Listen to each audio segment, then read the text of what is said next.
very welcome to be my guest with me, Mary Honan, for Lir Media TV, supporting the Samaritans, Limerick and Tipperary. And my very special guest is a lady I've heard so much about, and I've wanted to chat to her for a long time.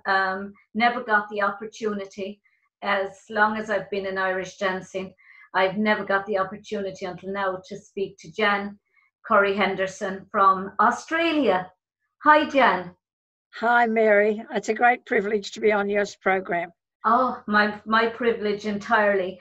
It was just everything I was just telling Jan, everything that could go wrong went wrong this morning. Everyone must be on the internet because I just could not get on, and eventually we got on to talk to each other. Jan, what part of Australia are you in? I'm in New South Wales. New South Wales. There's a long distance, 9 hours between Australia, between where you are and here. It's 9 hours, yes. 9 hours. Nearly 5:30 in the evening. Yes, that's right. Yeah. 9 hours and 15,000 miles. Do you get home much to Ireland? I've been home a number of times. Bob has been very kind in taking me many times to the world. And Bob is? My husband. Your husband.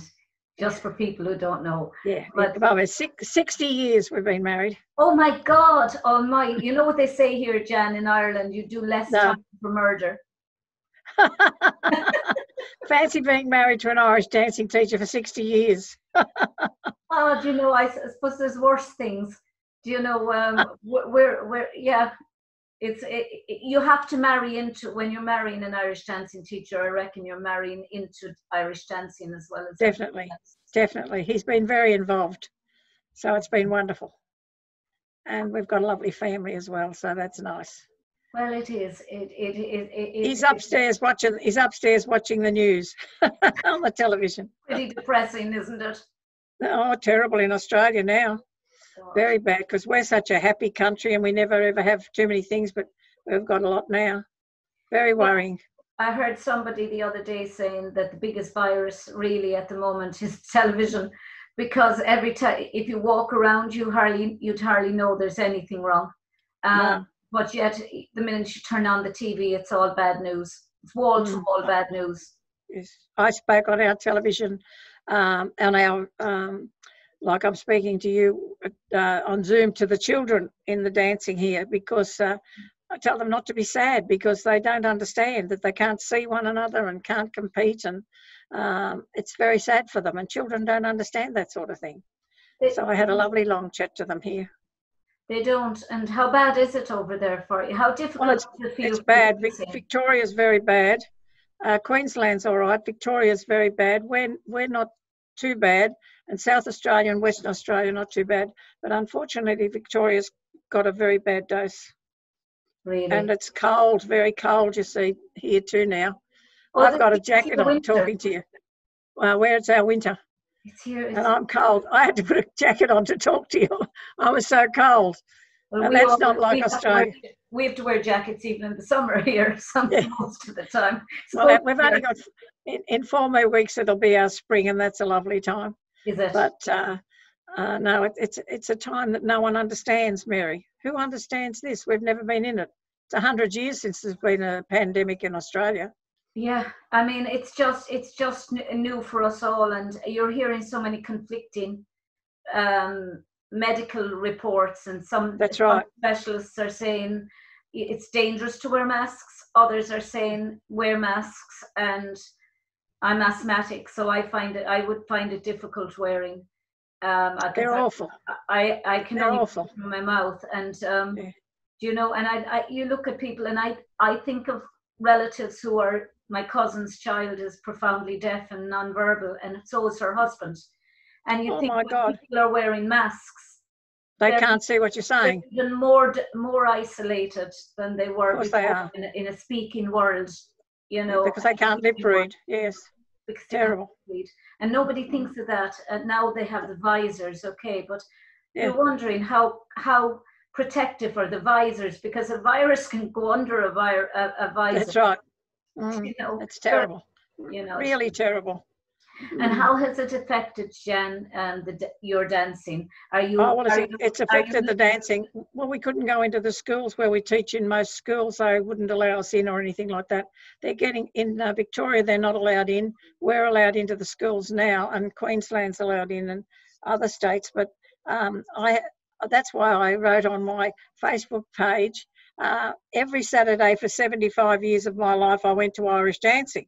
So what do you do when you can't go to Irish dancing on a Saturday morning because you couldn't go into the school? I was wandering around looking at myself. It was ridiculous. But that's, you must find it so hard. I'm fortunate to be healthy. Oh, terrible. Oh, God. And you miss the children. I mean, my theory, Mary, has always been, it doesn't matter what's happening in your life. If you can go to dancing and be with the children, if you're worrying about anything, you're always happy when you're at the class with the children, because they all love you and you love them. Yeah, Jimmy Smith from Kerry, Rincori Nariachta, Jimmy said the other day that when the students came in, he didn't care if they could dance or not, no matter how poor they were at dancing. The joy of just having them in the house, teaching them. He said, I just wanted to hold on to them all day. He said, if they were here, he said, for 12 hours, I was the happiest man in the world just to have them here. Yeah, because they make you happy. The children are always happy, and they don't understand the world at the minute. Do you think that have you learned anything from, or has it benefited you in any way, Jan? Well, I think you're learning more tolerance, because I've got two sisters, one younger and one older than me, and they're both in nursing homes because both got dementia, and you can't go and see them.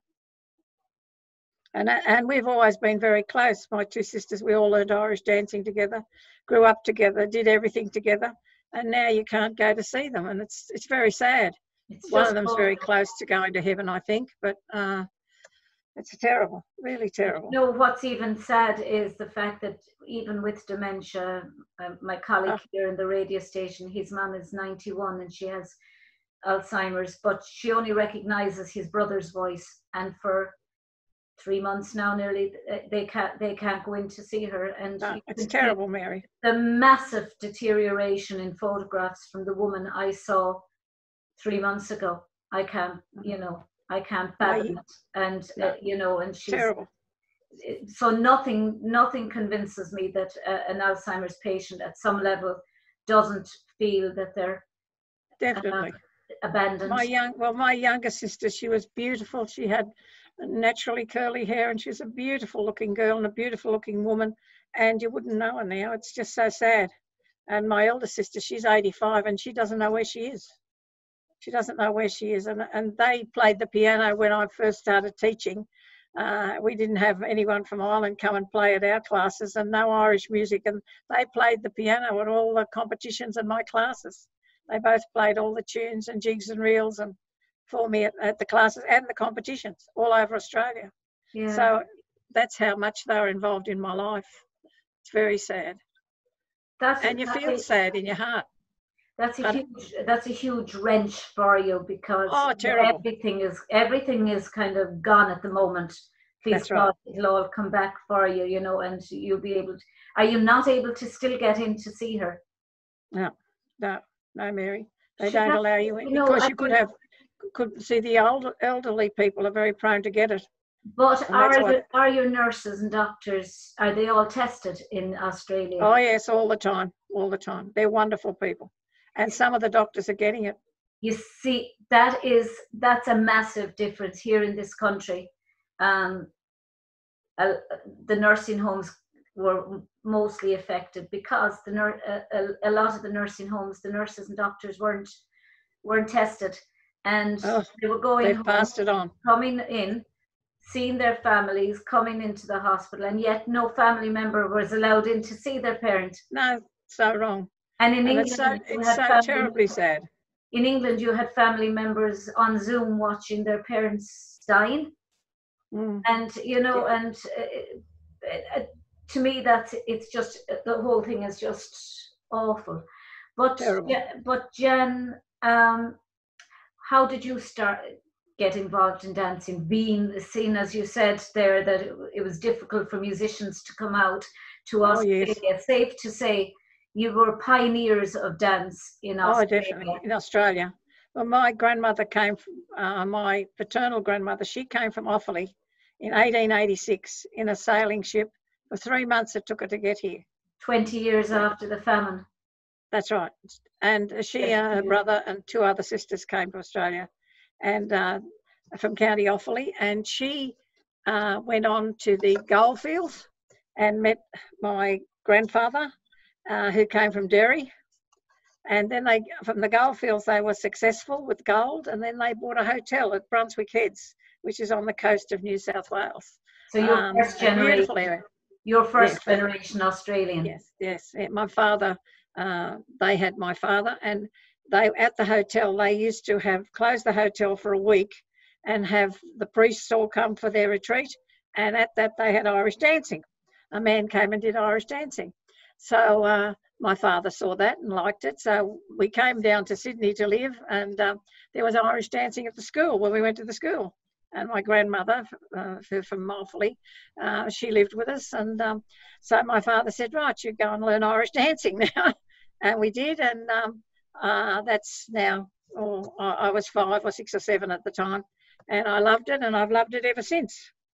And so we learned it, and we had competitions here. We did have a lot of competitions and things and sports. Really? And Irish priests and Irish nuns, all of Irish nuns, you see. So when I came 21, the Irish Association, the Irish National Association, they asked me would I become an Irish dancing teacher because they had no teachers. So I had to stop competing. And so Mummy said, well, we won't tell Daddy in case you don't make any money. What is it with Irish mothers? They always yes, think on the long-term job, the job for life. Well, I went to the schools where the Irish nuns were, of course, and they had children. Oh, come on, yes, I've got plenty of people who should learn Irish dancing. So that's how I started, and I had all the nuns would pick out the children who they thought would be good, and I started up, and Mummy was very encouraging to me, and well, Daddy was always there working to make the money to send us to Catholic schools and dancing competitions.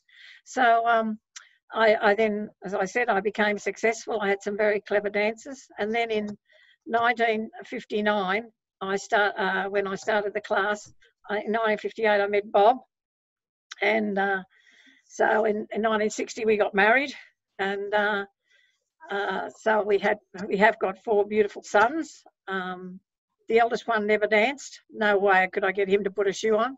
And the other 3, they did figure dancing, and the last one, Craig, Andrew and Michael did figure dancing, and Andrew did solo for me too, but Craig, he did competitive dancing. It was very succcesul. And he was in Riverdance for 8 years, Craig. Had a great life. And then, but do you have all boys? All boys, no girls. Oh, Jan, you never had the girl. You'd have. No, I've got grandsons now and 1 granddaughter, and she's glorious. She's only 4. Oh, she's only 4. Yeah, she's gorgeous. But it's been a wonderful life, and the saddest part of being a dancing teacher in New South Wales, in Australia, for me, every St Patrick's Day we always went to the nursing homes to dance for the people in the nursing homes. Well, Mary, there were so many Irish people there, and everyone had died before them. So we were the only people they saw. Is that your little granddaughter? They danced. That might be Matilda when she was a baby. I'm not sure. She's got a little leprechaun hat on. Oh yeah. Well, last year I was teaching 60 years, and the girls put on that lovely. We had a lovely. Oh, that's lovely. Gee, you've done your homework, Mary. I've been borrowing away at your Facebook page to try and get that's one of my pupils there on that side. That's Katie, and but a lot of my pupils here then have gone on to be dancing teachers. They've all gone. A lot of them. I've got teachers in Ireland, 2 in Ireland. I've got 1 in Vienna. Tanya Cunningham teaches in Vienna as well. I've got 1 in Hong Kong, and 2 in America. All from coming to Ms Jan to learn Irish dancing. And I'm very... When did you first get that name, Ms Jan? Ms Jan. Well, when I learned Irish dancing, and I learned Highland dancing as well, which you did in Australia, and I also learned tap and ballet. And my tap dancing teacher was called Miss Elaine, and my Irish dancing teacher was called Miss Harris. And when I got up to be 17 or 18, she used to say, "Now, Jan, don't call me Miss Harris. Makes me feel too old. Call me by her first name." Well, I couldn't. So my tap dancing teacher being Miss Elaine, I thought when I taught, oh, I'll just be Miss Jan. And they can say Miss Jan, and not, I don't believe in just being called Jan or Janice. I thought, no, they can call me Miss Jan, which they did. And then, of course, the Irish picked it up. The men had come to Australia and they thought that was a great joke, me being called. So when I'd go to the world, people would come and say, "Oh, here's Miss Jan," you know. It's lovely. There's a ring to it. Oh, well, I don't know, but I was not soft. I was hard, strong, and had strict rules and regulations, and the girls and boys all kept them. And in 1968, Sean Gilroy formed our AIDA here, which is our Irish dancing organisation. He went to Ireland. And in 1969, Bob took me to Ireland to do my TCRG exams. He took myself, Joy Ransley came with me, and I took a pupil to dance in the All Ireland. And that was the time before. That's no mean achievement. I don't know whether to call you Jan or Miss Jan now. So no, don't call me Miss Jan, Mary. Call me Jan or Janice. But that's a no mean achievement to come all the way. Do you know, we've taken it for granted here in Ireland. That's right. We've always had the World Championships for so long. And I mean, I went to the World every year, and you only had to go up. You thought it was miles because, God, you know, 120 miles here in Ireland is a lot with our train system. But we'd go up there every year for the All Ireland and the World, and it was almost like you were planning it for a year. And I can only imagine what it must be like for somebody to say, "I'm coming from Australia," because I have a friend living in Australia. Never been to Australia, but I've seen. I have my friend, a friend there who I grew up with since we were 4. She went to Australia, hated it at the time because she was so homesick. Came home after 8-10 years, and then couldn't settle back. And came back. She's 20 odd years now and would never come home from Australia. But you know, every 2 years she could only come home because it was such a massive distance away. And we take it for granted, all our That's right, Mary. It was 3 years of Bob's wait. Bob had 3 jobs, and I had 3 jobs to pay the money to go to Ireland and to do my exam in 69.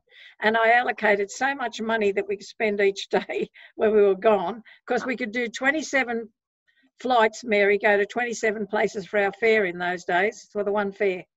And we went to different countries, and we had the most wonderful time. And Mary Walsh trained me for my exam. Oh, an angel on earth, that girl.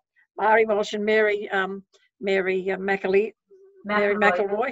Yeah, she helped with at the class, and because we didn't have any music, when we to do the music exam, we went into Eason's, the music shop in Dublin, or Eason, and we got them to play the record, and we recorded it, which we shouldn't have done. We recorded it on a little transistor we bought in Hong Kong, and that's how we learnt the tunes. And Bob would hear us the tunes we stayed in juries, and Bob would hear us the tunes, and if we got them wrong, he'd tell us to go back and study some more. Bob wouldn't have one left foot and one right foot. You hit the jackpot. Yeah, you certainly hit gold when I chose him. Bob. Definitely, yeah, definitely. He's gorgeous. He's still gorgeous. And he did it, you know. So and we did our exams and came back to Australia and Irish dancing. In fact, this girl I took, she danced in the All Ireland, and you had to qualify. The only time you had to qualify to dance in the All Ireland. And when we got there, a couple of the teachers who, I won't say who, they didn't impress me, said that she had to dance in Ireland to prove she could dance after we'd paid all this money and gone there. I'd say, Jan, you don't tolerate fools gladly. I do not, and I'll never forget those men who said that. So she did. She went in the Father Matthew Fesh. And they decided she could dance, and they decided she could dance in the All Ireland. Well, to have someone who'd gone through the life I'd gone through to get to Ireland, have a girl dance in it was wonderful. Tom Farrell, he was very kind to us. He was our liaison officer. I thought that man, he examined me for my TCRG, and to say he was an utter gentleman is an understatement. And I don't know if you agree with me, but it's so important when you're doing an exam to have someone kind. Same with the 8. It's so important that you meet somebody that actually tries to bring out the best in you and not try to see you fail, or not hope to try and fail you, but just to bring out the best in you. Definitely. He did. He really did. He did. He definitely did. And a little girl, I was teaching a little girl the steps like you had to teach, as you know, to do the exam. And the little girl was sort of getting stressed, and he called her over, and she said to Tom, "I can't understand what the lady's saying." She couldn't understand my accent, the little child I was trying to teach. I'll never forget that. Dear little Irish pet she was, gorgeous little thing. When my dad came home from England first, and he was very dark skinned as well, you know, and he had an English accent, and I understood him perfectly, of course, but my friends used to be looking up at him, and they couldn't understand a word he was saying, and he was very quiet. I could imagine. Their mouths would be hanging open, just wondering what I could imagine. Man saying, you know, and then, you know, they just, we had no concept of accents other than Irish accents in this country at the time, and they thought he was Chinese, because the only people other than Irish that had been here at the time were Chinese restaurants. So they that's right. Yeah. Chinese. Absolutely. I still find it hard to understand people from Belfast. I find their accent's still a bit hard to understand. They speak differently to the ones in the south. Yeah. No, they do. More hard to understand.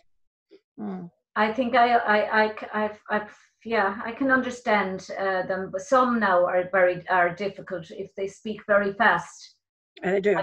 And they, you know, some people speak very fast, and you're there trying to watch their lips to try and pick up everything. That's so hard. That's so hard for you people who can't talk or can't speak. It's very hard for my, except that she was an extraordinary Irish dancer. Isn't that incredible? Oh, God forgets nobody, Mary. She went. God forgets nobody. If any of her friends in class danced beside her, she could feel the rhythm. That's right. Vibration on the floor. That's right. She won loads, and she couldn't hear a thing. And then she married, and he's profoundly deaf as well. But isn't that incredible? It's amazing. You know, you'll adjust the way they feel the rhythm of the beat on the floor.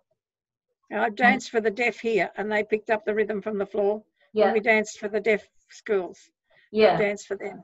The children here, I do believe Irish dancing is wonderful for that. My pupils have danced and made millions for people, for charity, and because I think they had to see the other side of the world and what life was like. Yeah. And the parents never refused to take them to dance, and it was good for them. It was wonderful.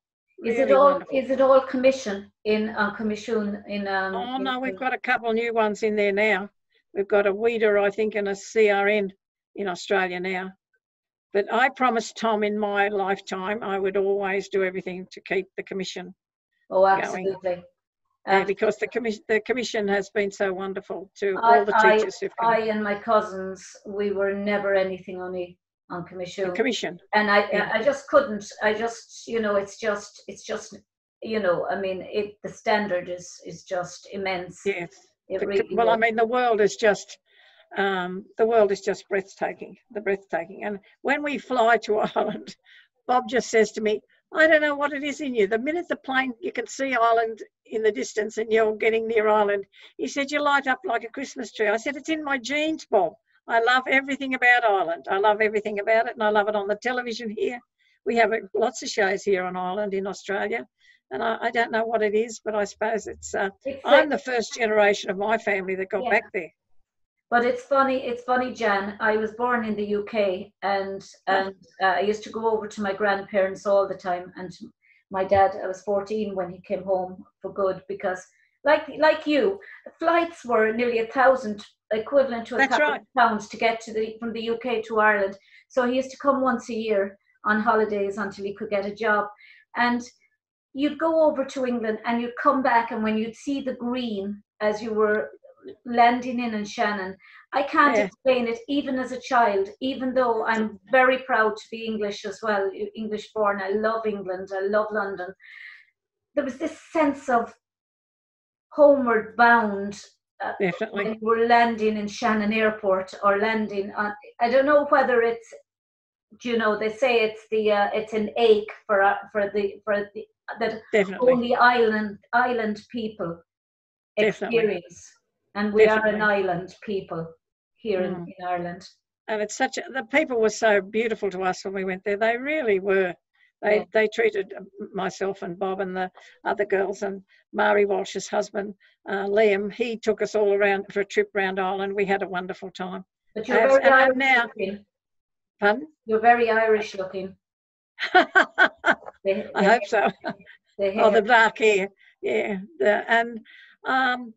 The boys are very one of my, Craig's like Bob to look at, and Michael. Well, they've all got, there's Robert, Michael, Andrew and Craig, and they all love Ireland very much. They've been reared with it. They know, and they loved, of course, coming up to the class because there was plenty of girls there, so they didn't mind coming to the class when they were teenagers.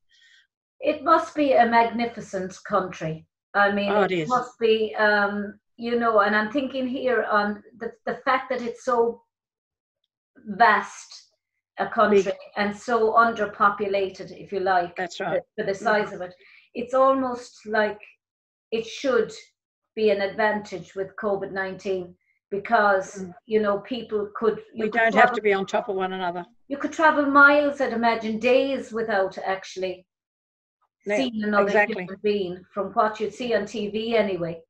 You know, and with the Australian Championships, we'd travel from New South Wales to Queensland to Western Australia to South Australia, and it costs a lot of money, but it's a big distance. You know, you'd be going, when Liam Kelly took us for a trip, we went from Dublin to Cork, and he wanted us to stay overnight. We thought he was mad. In Australia, we'd go 9 hours before we decided to stay somewhere. He said, stay overnight. We'd only gone round the corner in our book. So that was really a strange feeling. He was wonderful. That's what I'm saying. If we go to, when I was growing up, if you went to Dublin to the World Championship, you were planning it for nearly a year. Exactly. You were trying to get over. You were, each year that it finished, it nearly took you 6 months to get over the fact that you were after traveling up. Absolutely.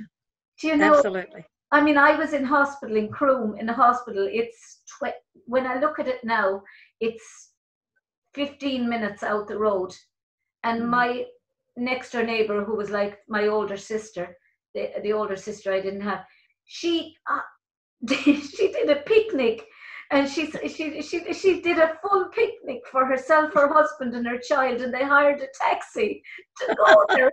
And now, when I look at it, you're there in 15 minutes. That's right. And she was nearly a week planning to come out to see me in hospital. Just think about it. Unbelievable. The saddest part for the Irish is they get homesick. Yeah, when they can't go home. Yeah. When they can't go home. And it's pathetic to see how homesick they can get. Because, as I said, I'm the first generation from my grandmother's family ever got back to Ireland. It would have been 3 years of my father's wages for him to go back to Ireland when she was rearing my father. And they weren't poor, but you just couldn't do it, Mary. You couldn't do it. And Kathy Cosgrove, you know Kathy from Victoria. Well, she went by sailing ship first when she first went to Ireland to do her dancing and study, and it took her 6 weeks, I think, on a boat. Kathy and I, with the COVID, talk every second day on the phone. That's nice, though. That's really because and she's so kind to me and rings up to see how Bob is, because he didn't keep the best of health for a little while, and she'd ring up to see how he was, and then we'd chat about dancing. She has been such a friend to me, and yet at a meeting I'd be ready to kill her and she'd be ready to kill me if we were talking about Irish dancing. But that doesn't alter the fact how much you love one another underneath. No, that's what's beautiful about it. We were talking about that there recently. I forget who, talking to all of them really about the fact that, you know, you can be arch enemies if you like when it comes. I'm not. I mean, I am very competitive, but I've never had a really competitive school because I was never very good at charging children and discipline. I'm not very good in the discipline with children. So you could be fighting with people in dancing, and yet when the chips are down, that's right. There for you. And definitely. I'll never forget them when my parents died. You know, the crowds that came from the Irish dancing, and even when I was young, 59, my dad died, and my mum was diagnosed. Well, she lost her voice and her hearing that night. Dear God. And she was diagnosed 4 days later with throat cancer. So she died the same day as them, the following year. God. But the Irish dancing crowd, I'll never forget them. You never forget who was there for you. And you know, and they've been there in the worst and the best of times. And I'm sure it's the same for you, Jen. It is. It is in Australia. It's proven it now with you know, the COVID, the people that are actually ringing you up and that's right, checking on you. And I've a lot of the girls that I dance with, Maureen Dwyer and Yvonne O'Brien, and they're gone to heaven now to their just desserts. But it's so, you know, like Kathy and I are very close because we're foundation members of the Australian Irish Dancing Association, Kathy and I, so we're very honoured in this country. And then we were honoured at the World a couple of years ago, and I'm the patron of Irish dancing in Australia. So that's got an award. It's back there. Yeah, that's right. Unbelievable, really, to be treated that way. And sometimes with the girls that you've taught or the teachers, and the life doesn't go well for them, you're always there to give them a hug, and even though they weren't my pupils, you still love them all. And I can sit and watch beautiful dancing, and sometimes I've said, when I've judged the world, I've thought, breathe, Janice, because you'll drop dead if you don't, because they're so good, Mary. You stop breathing watching them. They're so wonderful. Yeah, it's breathtaking. It's breathtaking to watch. My grandmother was an Irish dancer and a traditional musician and singer, but with my mother was singing. She was a soprano, and that's why it was so hard when she lost her voice. Terrible. It was horrific, and then her hearing from the radium. But you know, it's you appreciate the people, and that's why dancing means so much to me, because you know, it meant so much to her as well. You know, and it must have meant so much to your mother, because she was first generation in Australia, and that's right. Irish dancing was there for her to help her to get to acclimatise to Australia. Exactly. Yeah, exactly. And the fact that you can go and people will come up to you and say, oh, where did your people come from? And you can say, well, on my father's side, Mary Moore, she came from Edenderry and Offaly, and the others came from Dublin, and then the others come from Derry. So you've got all these people. And Bob, his grandfather came from Armagh. So, you know, marrying somebody like, it's so incredible. And I never knew anything about him when I married him. So, but where did you meet? We met actually. I love hearing these stories. It was in the Catholic Youth Organisation in our church, and I was teaching the girls to dance. We were doing Carousel, you know, the musical Carousel. Yeah. And I was teaching the girls to do sort of tap dancing. They'd never learned dancing, and he came out with a mate who was in our CYO, who he was in national service, and I was up on the stage, I might tell you, Mary, with my dress above my knees, teaching the girls how to dance. And he came with this mate and he said, oh, she's not a bad sort. I might see if I can take her out. And the boy I knew from the CYO said, oh, you got to get past the mother first, mate, before you can take her out. He said, I'll get past the mother. So he must have. So that's how we met. And but because he came from the country, my mother didn't know anything about him. And whereas I was a Catholic, and he wasn't. He was not a Catholic. So same as my parents. Same as my parents. My mother was Catholic. My dad. That was a hurdle. I had to pass that hurdle. But he was still. He rang his mother because he did become a Catholic, and his mother said, he's the youngest of 12. Bob, 12 people, 12 in his family. A real Irish family. 10 boys and 2 girls. Mary, could you believe? And anyway, his mother just said, I don't mind what you are, son, as long as you're a good living boy and you go to church, and so which he does, and he's a marvellous Catholic, a marvellous But isn't it funny, Jan, that people who convert, when my grandmother was Methodist, and her background was Jewish, and she wanted to baptize her children Catholic, but she promised her father she never would, that she'd never become one herself. So she baptized my father and all of them Catholic, but she knew nothing about it. So they were brought up Protestant. But when he married Mum, he became an absolutely and utterly devout Catholic, probably even more than my mother, and she was bad enough. But you know, it's just amazing the way. I'm sure Bob is the same. Yeah. Bob is a wonderful Catholic, an outstanding Catholic he is. Yeah. That's why with this sister of mine, the one that's dying at the moment, the younger sister, well, I can't visit her in the home, so I just, on Saturday night when we went to Mass, I just asked Father to say Mass for her. I thought I can do no more than just give her over to the good Lord now. What could you do? It's just terrible. It's just terrible. It really is. Because I'd be there for her if I could have been, you know. I'm probably rambling on to you, am I? No, you're not. Rambling on. No, ramble away. Because we all understand that. To be honest with you, if my mum was alive, I just don't know what I would do in the same situation, or my grandmother, to know that they're in somewhere being cared for by people, and you can't get in to see them. No, it's terrible. Well, my own mother, she was treated for the flu by the doctor, and she had heart failure, and she died within a fortnight suddenly. Oh, that was like cutting the legs off a table for me. She was an astounding mother. You never get over a sudden death. My dad was fine. He just dropped dead instantly that he hit the floor. And, you know, and... You don't get over it, Mary, no. And my father died, fretted to death for her, and died 6 months later. So I lost mother and father. And they weren't old, Mary. Daddy was only 67 and Mummy was 65. In those days, you know. And I inherited Mummy's heart. I had a bypass 20 years ago. Yes, I inherited Mummy's heart. And so the doctors said, I went to the hospital, and I said I had to have a test, and the doctor said, oh, you're the fittest woman in the hospital. There'll be nothing wrong with you.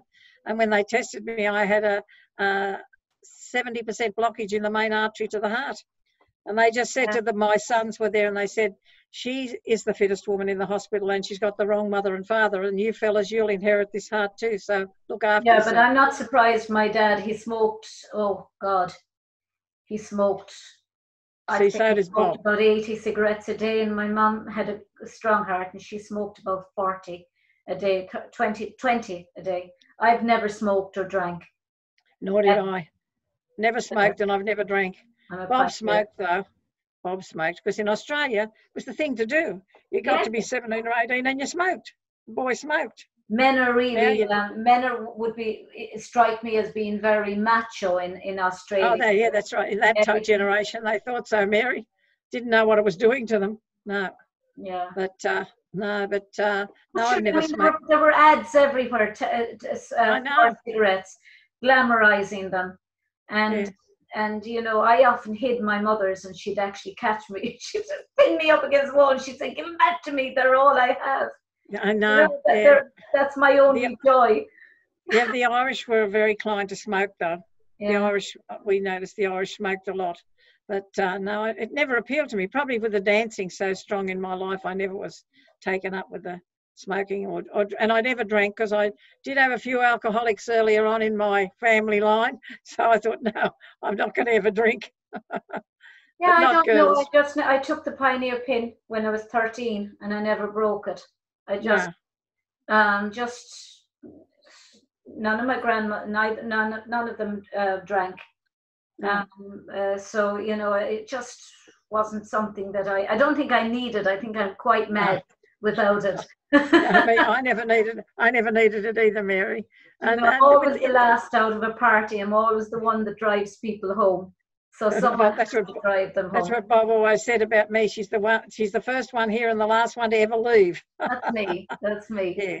And but you know, Jan, how do you think you've seen? What changes have you seen in Irish dancing since? Obviously, there has to be a huge chasm. Incredible. Well, when Riverdance came in Australia, yeah, and we also had the Wiggles who did Irish dancing on their show, the little Wiggles children's show. Well, the classes were just overrun with people who wanted to learn Irish dancing. And from Riverdance, they didn't want to learn Irish dancing, they wanted to learn river dancing, as they called it. Yeah. And of course, they wanted to come in and learn dancing like Michael Flatchley did. Well, needless to say, it started off and but it really did send a lot of people to dancing, And I loved what it did for dancing. The only thing I find hard to accept currently is the dresses. Yeah. The dresses, because if I go to dance somewhere in Australia, they ring me and say, now, Jan, will you bring the dancers and do an exhibition of Irish dancing? I couldn't take them in these modern dresses because they'd say that's tap dancing dresses, which they are. I'd have to get out my team dresses, which were Celtic designs, and take them, and they'd know then that's Irish dancing. And but I don't like the way, I personally believe the Commission should have stopped the dresses in the beginning when they become all tizzed up with the dancing dresses. Are just making millionaires out of the people who make them. Teachers are not getting the money, the dressmakers are, because they're not at all Irish. They're not any Celtic designs on them. They lost the identity of Ireland, in my opinion, the dresses. Do you think you'd be able to accept the costumes the way they're going now if they had more Celtic influence? Celtic designs on, yeah. Because when you Bob was a sign writer, Mary, a magnificent. All my dresses Bob drew from the Book of Kells. Yeah. Beautiful Celtic designs on them, and that art is magnificent, and it belongs to Ireland. Mm. That beautiful art belongs to Ireland. Why give away something you're renowned for? That's what I can't understand. You're renowned for all that beautiful artwork, and now they've got nothing more than what tap. And I learned tap dancing, so I know what your dresses were like. You know, all the tiz and all that business. That's just tap dancing. But you know, people will. I mean, I have to be devil's advocate now and say that there are people who will say that we have to modernise. We have to break boundaries and break barriers, but and we have to move, I suppose, with the times, and probably eventually everything goes round in a circle, and eventually things come back, and then you know, to what they originally were. But do you think, you know, you would probably be you're obviously a traditionalist. And definitely, but I accept the dresses, Mary. I accept what they're doing, and I think the girls are beautiful in them. The little girls are beautiful in them. And I mean, the girls are beautiful in them, but they must be terribly heavy with all those beads all over them now. They'd be so heavy for the little girls to wear. The embroidery used to be heavy years ago, but now those beads all over them would make them very heavy. But you know, we had when I was dancing, you had it was all the Tara brooch and all the images from the Book of Kells, as you say, and I come to it from I see the importance of it moving, it progressing, but I also see that it would be nice to have a little bit more of the Book of Kells imagery in it, on the dresses. Yes, definitely. My background would be in design, and I just love the costumes the way they are, and I love the work that's in them is just extraordinary. But I do see where you're coming from about having some influence, some Irish influence in there. Yes.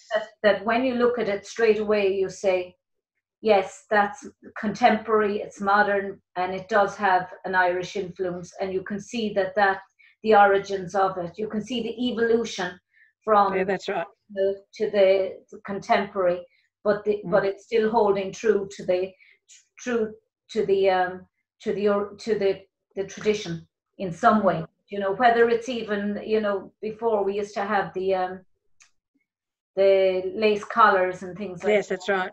And it's nice when you see some of the costumes have the contemporary Similar version sort of thing of the lace collar, or you have, you know, the dragons, yes. do you remember the dragons and that you'd iron the snakes and dragons from the Book of Kells, yes. Dragons spitting fire and yeah.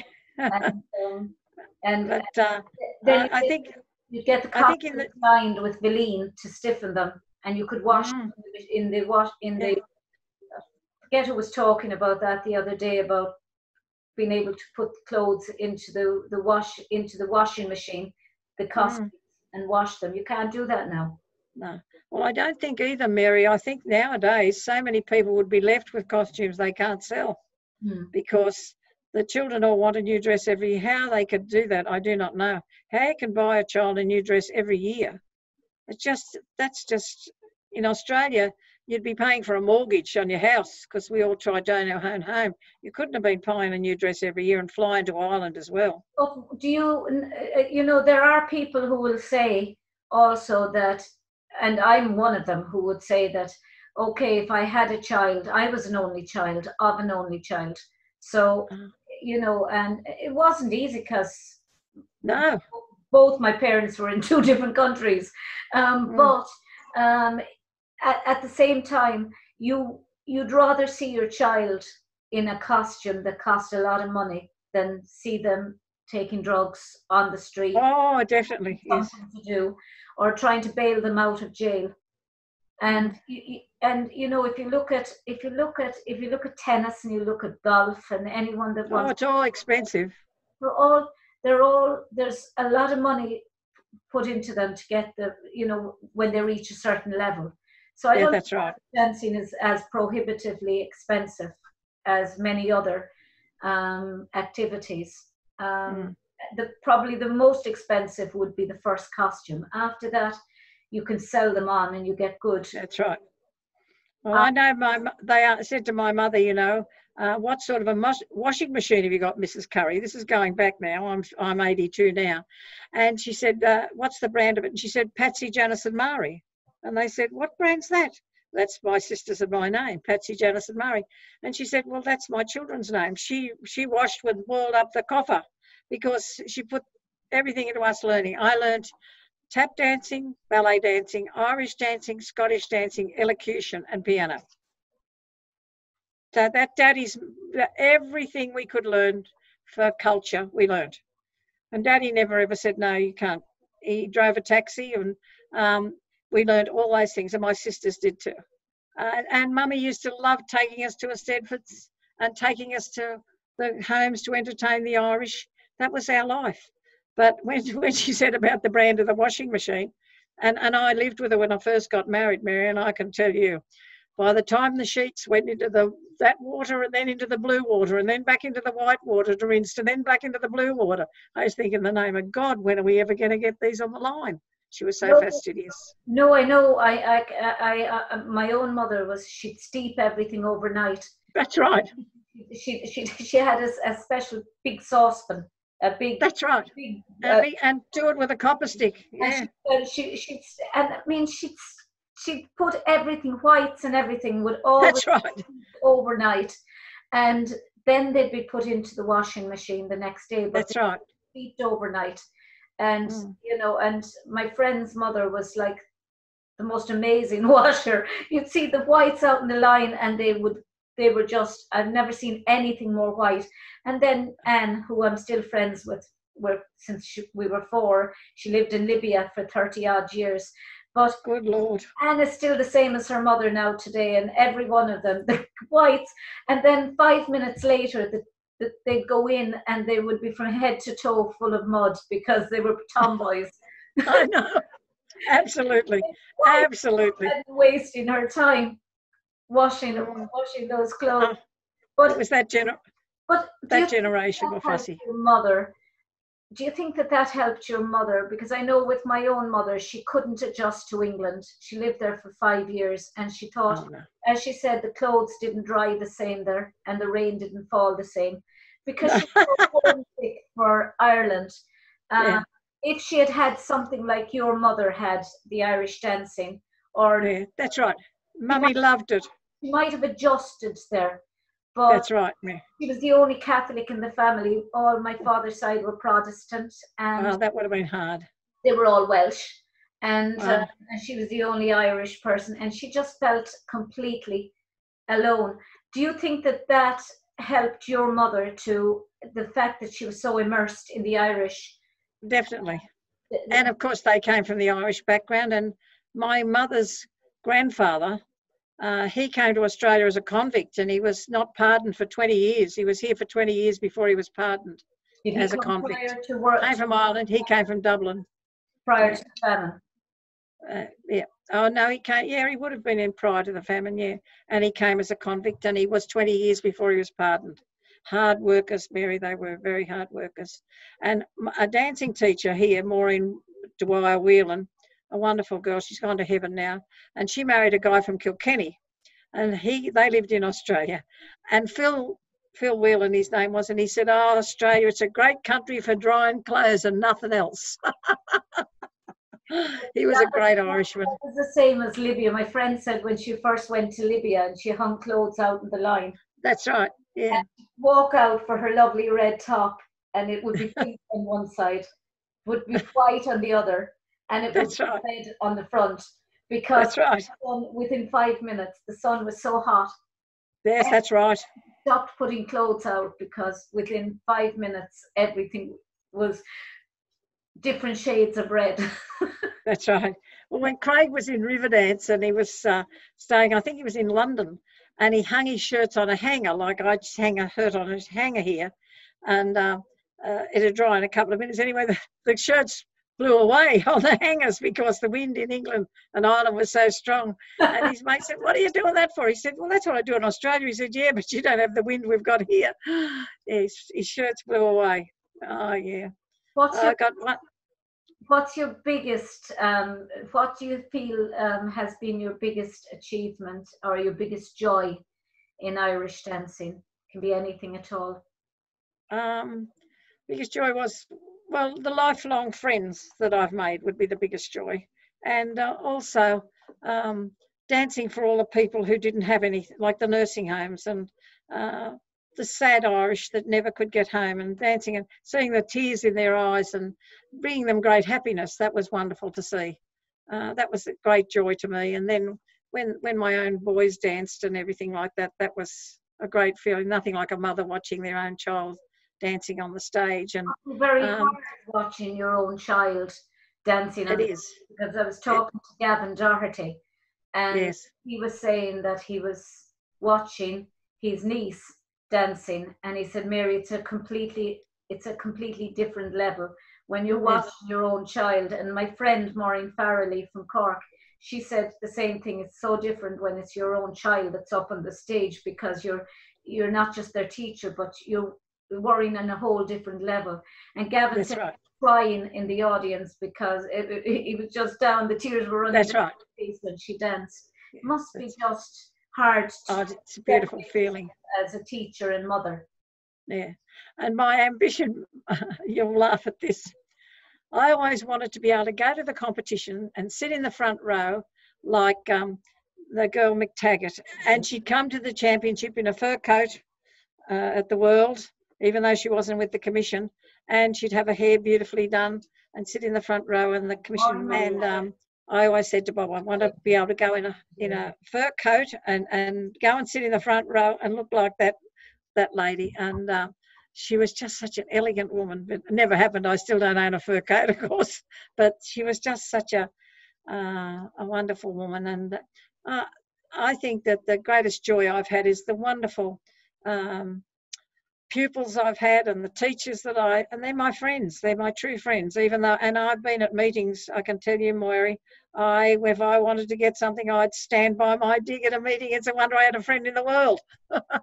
And even with Ireland and the Commission, I used to get hauled over the coals sometimes because I never believe in cheating. I don't, and I, as a judge, you couldn't get at me. No way. No way. Got it. My daddy used to say to me, Janice, you have to sleep straight in your bed.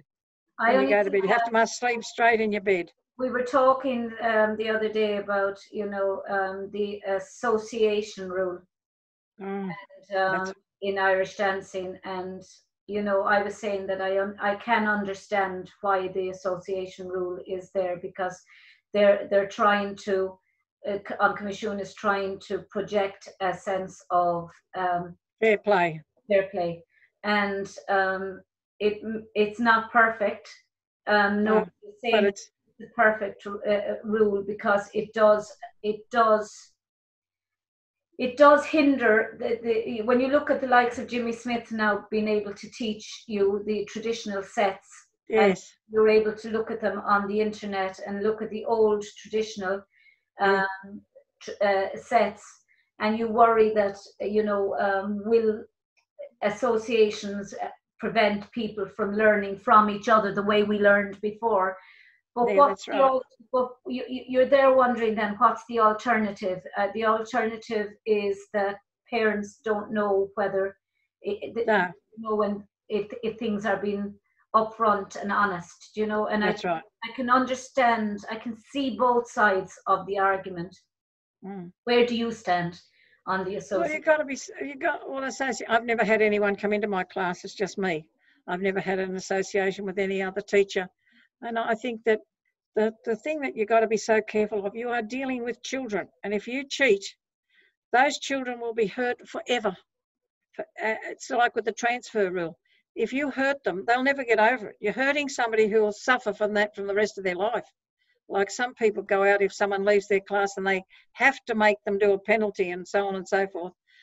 The child never gets over it, Mary. You hurt a child. That's interesting that you're talking about that, because that came up as well. Do you think that there should be a penalty for children leaving school dancing classes, or do you think it should, if a child leaves, then they should automatically be able to dance the following week? When they've learnt the steps, Mary, yes, because the child doesn't leave, the parent takes them away. Some children that ever left my school because the mother was a bad sport, some of those girls have wandered the world even now, finding themselves because they were taken away from Ms Jan.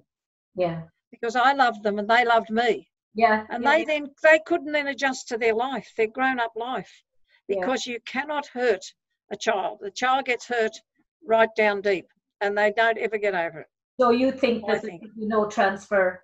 Well, I think that if they're going to leave you and go somewhere else, why have someone in your class that's unhappy, number one? Yeah. And if they go somewhere, if it takes them a couple of weeks or a month or something to learn the steps, fair enough. There's no transfer rule in tap dancing or ballet dancing. You just go from one school to the other. And I can never understand anything in any way that hurts a child. Because the child's a child right up until they're 15 or 16. And children aren't, and neither are the parents today, uneducated as far as to Irish dancing. They're all very informed. And that's right. We all knew when we were dancing whether we deserved to win or whether we didn't deserve to win. Sometimes we won and we thought, oh God, I didn't think I danced well today. Shocked I won. Other times you felt really hard done by. So I think, as much as I can understand the fact of it being preventing or stunting, I suppose, our progression as teachers and our collegiality and the way that we can mix with each other and talk and teach each other, and we can all learn from each other. What is the alternative? You have to try and create a sense of honesty. You have to create a sense that the organisation is upfront and honest with parents. Definitely. Honesty is so important, particularly when you're dealing with children. And I think that it's the same with when you do the exams, when the children are doing their grade exams now. You're dealing with those children. If you give them a good mark, you're also dealing with the business of the teacher. If you put them all down low because you don't like that teacher, she's won too many prizes, you're destroying her business. Yeah, but when you sit in the chair to judge, the child who comes out, doesn't matter whether you can't stand the teacher. If the child is clever, she has to win, or the boy, if they're clever, because they've got, some of them, their talent comes from God. It doesn't come from the teacher or the mother. God puts the ability into the child. The mother and father might make the child, but I've judged some children of the world, and honestly, Mary, they are so God-given. They are magnificent. They're God-given. And sometimes, like some I've had, my great champions I've had myself, they are God-given. It's a gift. They have that gift. They mightn't be able to do other things, but they are beautiful Irish dancers, and they make your heart swell with pride. For everybody in this world, and you know, you see parents and you see children and getting distraught because they're not winning, or they're not. It's terrible. Child, but that might be that child's thing in this life, is to be a good dancer, to be an exceptional dancer, to be a dancer. Right. And the other child may be a good writer or a good singer or something, or a writer or whatever. There's something for everyone. What would, if you had the choice, what would you like to see changed? What do you in Irish dancing? I think as long as the committees who run it don't think they own it. All the committees who run the Irish dancing, or any organisation, it's not yours. You're there for a short time. Do your best for the children, not what's the best for you. You're a custodian. Do the best for, pardon? You're a custodian. That's right, because it's a thing that's gone on for many, many years, and the wonderful people who went before you, who made this organisation, you know, they made it, and they had to be honest in the first place to do it. The people who came here, I did a reel first with a hard shoe. I never did a soft shoe in Australia because we were taught by men. And then they came out here, some of the Irish judges come out here and they said, no, that's not right. You should have soft shoes on, not hard shoes. But we'd been taught by men, so we did a reel with a shuffle, like a treble reel. And that's when I was a little girl. But you know, sorry. That's 1945, in the 45, 46. We did a jig, and then a reel and a hornpipe, St Patrick's Day, Blackbird, Garden of Daisies, Jobba Joni. None of the other dancers, because we have no musicians here who know the other tunes anyway. And the first people who judged us were men, and men, great men teachers here in the early days, because they came out here as either convicts or labourers, and they came to Australia and they taught the dancing. But when Erin O'Daly came here when I was a child, you know Erin O'Daly? Yeah. She was a legend in her own right, and she came to Australia as a young girl, and she did soft shoe dancing, and we thought, what on earth's that? And we had a Mrs Tiernan in South Australia. She came here and she taught us the soft shoe reel. She told me I was the worst Irish dancer she'd ever seen. You can imagine how they went that down with me, Mary, of my personality. But they taught us the soft shoe. So then the soft shoe came into dancing. But we had a woman here, beautiful. She was Molly McCabe. She was not much younger than me now, and she got up and danced a reel at an Irish concert. And she did it with a shuffle too, but she was a beautiful dancer and a legend. Yeah. We've got a trophy called after her, Molly McCabe. And my teacher, Miss Harris, she was taught by Jack Minns, a man. And there was Mick McGing. They were I talked to Cullinan about those people, because Josie Ryan, another legend in Australia in Irish dancing. And then of course 1, 2, 3, 4, point, hop back, and 1, 2, 3, 4, skip, 2, 3, 4, point, hop back, go, 1, 2, 3, 4, point, hop back, 1, 2, 3, 4, bow. All right then. Right, girls, take a break now for a minute. So just wrap your head around this. At her grand old age, Geraldine is still teaching classes at 7 different towns from one end of Victoria to the other every week. They reckon she's got the stamina of a Gaelic footy team. Hop 2, 3, 4, 5, 6, 7. 3, back. And I think they're right. 3, 4, 5, 6, 7. Left, left. Do you ever wonder how does she do it? Yes. Oh, it amazes me. Like, wow.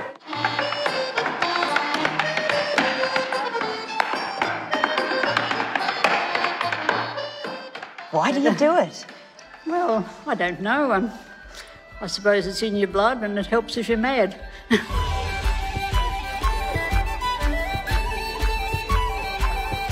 It was always drummed into me that if you have some knowledge or some talent or something, it's your duty to pass it on. And if you have a culture, it's your duty to pass that on. You can never be as good as Geraldine. She's just a wealth of knowledge and yeah, forever learning from her. My dad always said, live every day to the fullest. And as my daughter tells me, Mum, I don't think your dad meant you to go overboard. And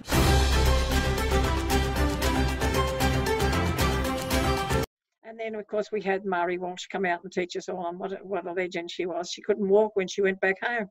Of course, she danced all over Australia teaching everybody. And down in your area, Tony Nolan, what a legend he was. My teacher. Was he? Yeah. Oh, really? He was a legend here, Tony. When would this step have been? This step? Yeah. Would be the beginning of the class. That was one of our first half days. 5960. It was made up then, roughly. The same with the slip jig step. The hornpipe step around the same time. I would be dancing to Zalia. Yeah, you're down about 54, 53, Yeah. 54, would it? And the same with the jig step. That's a very old jig step. Yeah. So there you go. I do it. Mm-hmm. I have to turn my bum, you know, so be careful.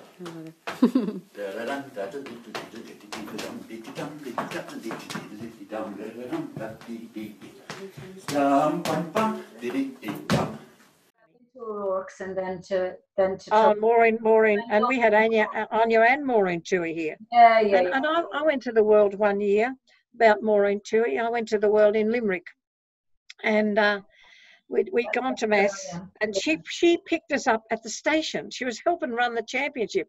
She picked Bob and I off the train from Dublin, took us to her house, gave us a meal, and then took us to Mass. When I was organising anything here, I never had time to scratch myself, let alone bring anybody and give them a meal. What I'm shocked with is that you actually got down from Dublin to Limerick safe with Maureen driving. I'm just that We came down in the train. We came in the train and she picked us up at the station. And I'll never forget her. She was the most kind-hearted person, Maureen O'Rourke. And Anya O'Rourke, well, she wasn't Anya. Yeah, she was my wonderful. They came here as judges, you see, and that's how we got to know them and love them so much. Tom Farrelly, and of course his lordship John Cullinan. He's been here so many times, and of course Dr. Seaweed, as we all called him. He was went to the Great Barrier Reef here, and of course he was in his element. Absolutely in his element. Yeah, Dr. Seaweed. Doctor of botany, isn't he? Yeah, oh yes, he's a very clever man. Yeah. And we love him here. He was wonderful. And we didn't have Irish. Michael Meehan. Do you know Michael Meehan? He's geography. Oh, really? He is I remember I met him in Ireland. He's in Limerick too, isn't he, Michael Meehan? Michael Meehan. I'm in Limerick. Yeah. And of course there was a beautiful. She was very kind to Craig in Riverdance, the teacher from Ennis. What was her name? She's judged the world. A little tiny thing with she taught Rachel. Patricia Brady. She taught Rachel Galligan. She taught her, and when Craig was in Riverdance, she was very kind to Craig. Some of them, and so were the O'Shea's very kind to Craig, because Christmas time had come up, and he was over there in Riverdance, and no home for Christmas. And they were lovely to him. They took him into their home, and It was just, they were just so beautiful, really Christian, wonderful people.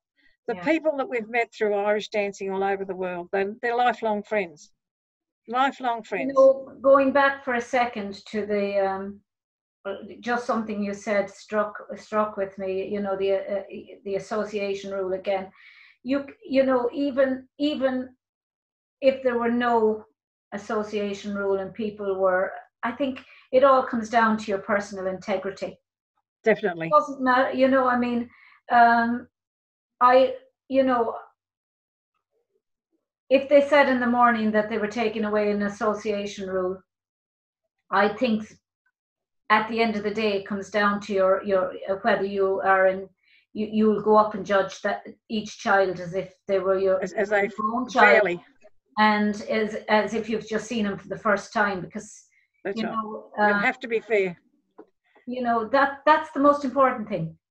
Not whether, that to me is the most important thing, not whether there's an association rule or whether I agree with you. Association rule. Definitely, Mary. Whether there is or there isn't. If they took away the association rule in the morning, that's not the issue. It's just for the parents to see that everything is honest.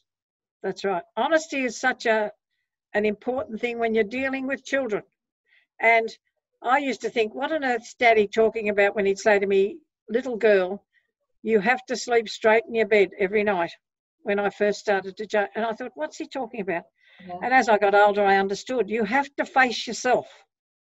And you have to face the good Lord when you die for what you've done to children. You can't look in the mirror and like the person that's looking back at you. That's right. That's a very good saying, Mary, definitely. And it's the fact that they are children. And they're children right up until they're in the 21 and 22. I still think of them as children because I saw them start in the baby sections. They are just as damaged if you've got a judge. And you could see sometimes when your result comes out and you've got somebody first because they're magnificent and some judges got them right down, you know that judge is cheating. And that's terrible. One is anyway, you know, one probably is, and you're wondering, did they deserve the first or did they deserve the last? You know, you know. Mary, I never questioned if I gave them first, they were the best. I never questioned my judgment because as I said to you, you're sitting there, Mary, and you get this chill up your back, and you think, oh my God, they're so good, and you get this feeling in your spine. It's just magical, and your heart's almost jumping out of your chest. We were talking about that the other day, and I was saying, you know, there's some children come out and you could have a group of children and they're all exceptional and fabulous. But one child can come out and that child can have this undefinable quality in their dancing. Definitely. You can't pinpoint it, you can't say, but it's just something absolutely special. And it gives you, it gives magic. Yeah, it's magic. And for that moment, you've almost forgotten you're actually judging. That's right. And they're just magic. You yourself back and realize I'm actually judging him or her, and that for me is just wonderful when you see a child like that. Absolutely. I've seen a few in my time judging, and definitely. And you know, and you just kind of, the hairs stand in the back of your neck when you. That's right. Might have the same effect for somebody else, but for you, it does for you. Definitely, I agree. So you poor thing, I've had you on the phone now for so long. You must, poor darling. I'm fine. I'm enjoying the conversation. But where do you think you're going to go from it with here now, Ms Jan? Oh, Mary, I'm 82. I'm coming up the ladder. I'm coming up the ladder. I hope the Lord keeps me off that list for a while. You'd be like what's her name that was 104, Olivia de Havilland. She was a wonderful actress. Well, look at Lillian O'More in the dancing world. She's 92 or something. Lillian O'More. She came to Australia and judged many years ago, and the troubles were in Ireland. She had to go back. The same with Mary,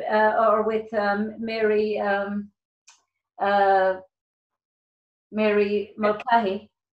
Oh yeah, wasn't that a beautiful funeral? I watched her funeral on the television because Eileen Mulcahy out here, her daughter. But Mary Mulcahy, what a beautiful funeral she had. The mass was beautiful. I watched it on the television. But such an elegant woman, right up. She was indeed, definitely. Yeah, absolutely. and they say, you know, she and the likes of Olivia de Havilland, 104. You'll be 104. And I'll be doing episode 2 of my interview with you. I'm sure the boys wouldn't want me to live that long. The boys will be glad to be rid of me, my sons. I doubt it very much. But I'm very lucky to have had a wonderful husband, because we've had a wonderful, happy life, and the boys are good and wealthy and healthy. I mean, and it's a blessing if you marry a good man. It's a blessing. Yeah. I have had a wonderful, happy life. He's treated me like Dresden China. He really has. Husband was saying to me the other day about her mum, and how her dad died when Anne was 8 months old, and her mother was pregnant on her brother, and her mother a few years later met this lovely man and her stepdad and married. And I said, would you ask your mother to give me advice on how she did it, because I can't find one. My husband's a wonderful man. He really is. And when I got married, the priest, when he was marrying us, he was a great friend of the family, and he said to Bob, you know, don't marry her. I've left the door open over there, because you'll never ever be able to have a good life mate marrying her. This is what the priest said to him. And my mother said to Bob one day, not even God could get on with Janice, you know, so God help your boy marrying this girl. So he didn't get a pig in a bag, Mary. I'd say what you see is what you get with you, Jan. Oh, definitely. And definitely. Well, the way I was reared too, I was reared by my mother and father to have good, strong values. And I've always believed you've got to face your own music too. If you've got to face something, face it and get on with it. That's the way, and that's the way we've reared the boys. But I'm lucky to be loved. I've been very loved all my life, and that's so important. My mother and father loved me, and we come from a loving family, and then there was the dancing, and that was such a loving thing to be in. And that's, if you're loved, Mary, you can do anything. Love is so important, and that's what's heartbreaking when people cheat where children are concerned. I can't, like when you're watching these little children now in that explosion in Beirut, all the little children that have been hurt. No mummies and daddies and no food. How terrible. Dreadful. It's just horrific. I mean, war is just horrific. I mean, I did my PhD on childhood under Nazism, and you know, and you look at what's happening in Beirut today, and it's terrible. It's just different geographics, but the same hatred. Terrible. And the same intolerance. And it's just terrible. Really terrible. The rest of their lives. And we've got sadness in Australia. I know that, you know, you can't live with your head in rose-coloured glasses. There's sadness and there's poverty and there's all sorts of horrible things happen. But it's a wonderful country to rear your children in. It really is. Australia's a great country. Australia, great country. And well, as I say, a lot of the Irish helped build this country. We had more people in our government that were Irish than the government itself in Ireland. Would you believe? Oh yeah, I know. Yes, and now great politicians, Mary. And now Catherine Coleman has gone back. Oh, yeah. Her father died at Christmas time. It was very sad. Oh, I didn't know that. Yeah, Mick died in January. Mick Coleman. I mean, our eldest son worked for Mick. 14 years, and I was best friends with her sister, Noreen. Oh, Nora, we stayed with her in Dublin with Nora. Really, isn't it a small world? When Bob and I went to Ireland, I don't know what year it was, and we stayed with Nora in Dublin and her family and her husband. And we went down to Clare and to the home, the Brooks family home. And then we went to Shrewell to meet Michael's father and mother, Bob and I, and Nora. Fancy. Do you still see Nora Coleman? Noreen. Catherine's sister. Oh, Catherine's sister, not Mary's sister. No, I'm thinking of Nora. Catherine's sister, Noreen. She was a harpist in Bunratty. That's right. She's magnificent harpist. Magnificent harpist. And she and I became best friends, and we went everywhere together. My father adored her. And then she was a beautiful girl. She learned dancing from me. I taught her dancing. And then I met Catherine about she told me her sister was an Irish dancing teacher, and I was judging with Catherine in Dublin, and said to her, when the Coleman, I thought, oh my God, you're Noreen's sister, and such a small world. Yeah, she was and she played the harp at her father's funeral, and it must have been so hard for her. He had a huge funeral. My father had a very big funeral because he owned a hotel here. Yeah. Our eldest son worked for him in the beginning when he was. Yeah. She told me. And the mother's a very strong woman too. Mary was very strong. Yeah. Very strong people. Parents. Oh, I did. I met them once. I did met the parents, and wonderful people. Yeah. But Jan, Ms Jan, it's taken so much of your time, and it's been it's been truly a pleasure. There's not too many like me, Mary. I'm an original. I think the Lord threw away the mold when he made me. Yeah. But there's a lot to be said for people who speak their mind. And I'm renowned for that. There's a lot of people in the Irish world that like me, and there's a lot that don't like me, Mary, but I can't do much about that. We all have people like that, Janice. I don't go out of my way, I don't think, to make people dislike me, but I think there's bound to be. Of course there are. We all have that, people make their minds up about people, and it mightn't always be right, but we can just... Anyway, it's been a great privilege and a great honour for me. My parents would have been very proud that I'm talking to you in Ireland about our life and them in Irish dancing. That's sweet. They'd be very proud of me tonight, and I hope I didn't do the wrong thing by them. Oh, you've been just superb. You really have. And thank you very much, Ms Jan. Thank you for considering me, and God bless now. Good day. Okay. Bye-bye. Bye. I turned this thing off now.